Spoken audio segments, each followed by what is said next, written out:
warahmatullahi wabarakatuh. Anak-anakku sekalian yang ibu cintai dan ibu banggakan, bertemu lagi dengan Budia di channel Budia ya, seperti biasanya.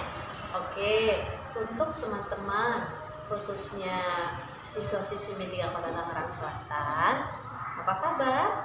Semoga tetap dalam keadaan sehat, tetap keadaan semangat belajar di rumah, dan tetap menjaga protokol kesehatan yang sudah ditetapkan oleh pemerintah. Untuk kali ini di channel Butia akan membahas materi Al-Quran Hadis untuk kelas 2A dan kelas 2B. Jadi untuk kelas 2A dan kelas 2B, materi ini mohon diperhatikan ya.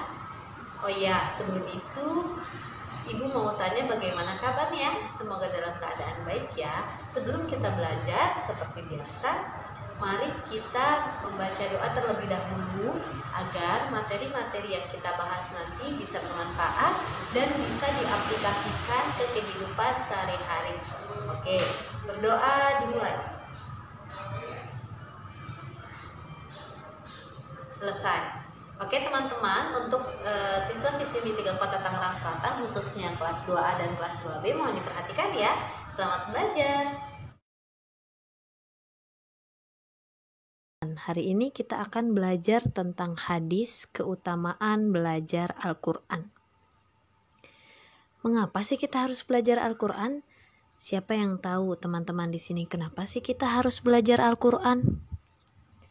Karena belajar Al-Quran wajib hukumnya dilakukan oleh setiap muslim dan muslimah. Al-Quran adalah sumber kehidupan bagi umat Islam. Dengan belajar Al-Quran, kita akan mendapatkan petunjuk dari Allah Subhanahu wa Ta'ala. Dan orang yang membaca Al-Quran akan dinilai sebagai ibadah dan akan mendapatkan pahala. Ada 3 kewajiban kita terhadap Al-Quran. Yang pertama, mengimani atau mempercayai Al-Quran. Kita percaya, kita iman bahwa Al-Quran adalah kitab suci yang diturunkan oleh Allah. Yang kedua, mempelajari Al-Quran. Dan yang ketiga, mempelajari isi kandungan Al-Quran. Kalau isi dan kandungan Al-Quran itu apa, Bu?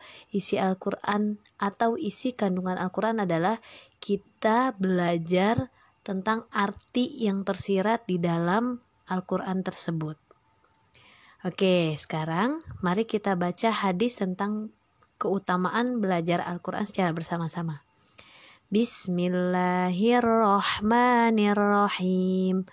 An Uthman radhiyallahu anhu anin Nabi sallallahu alaihi wasallam qala khairukum ma ta'allamal Qur'ana wa 'allamahu, yang artinya dari Utsman bin Affan radhiyallahu anhu dari Nabi Muhammad sallallahu alaihi wasallam bersabda, sebaik-baiknya kalian adalah yang belajar Al-Quran dan mengajarkannya. Hadis riwayat Bukhari dan Muslim. Isi dan kandungan hadis keutamaan belajar Al-Quran. Kita belajar sama-sama ya. Melalui hadis yang sudah kita baca tadi, ada pesan Rasul kepada umatnya. Yang pertama, pesan Rasul tentang perintah belajar Al-Quran. Jadi kita harus belajar Al-Quran. Dan yang kedua, perintah mengajarkan Al-Quran. Setelah kita belajar dan mendapatkan ilmu, hal yang harus kita lakukan setelahnya adalah mengajarkan Al-Quran. Beberapa keutamaan belajar Al-Quran. Yang pertama, mendapatkan pahala dari Allah Subhanahu wa Ta'ala. Yang kedua, mendapatkan petunjuk kebenaran. Yang ketiga, menambah ketakwaan kita kepada Allah. Yang keempat, mendapat syafaat dari Nabi Muhammad sallallahu alaihi wasallam. Karena pada di akhirat nanti, di padang mahsyar nanti ketika kita sudah dikumpulkan dalam keadaan kita masing-masing, yang hanya akan mendapat syafaat adalah orang-orang yang belajar Al-Quran di dunianya. Belajar Al-Quran harus dengan kesungguhan. Belajar Al-Quran harus dengan guru. Tidak boleh sendiri, tidak boleh otodidak, tidak boleh dapat dari hanya membaca buku saja. Agar ketika ada yang salah bisa langsung dibenarkan oleh gurunya. Sekarang kita belajar adab belajar Al-Quran.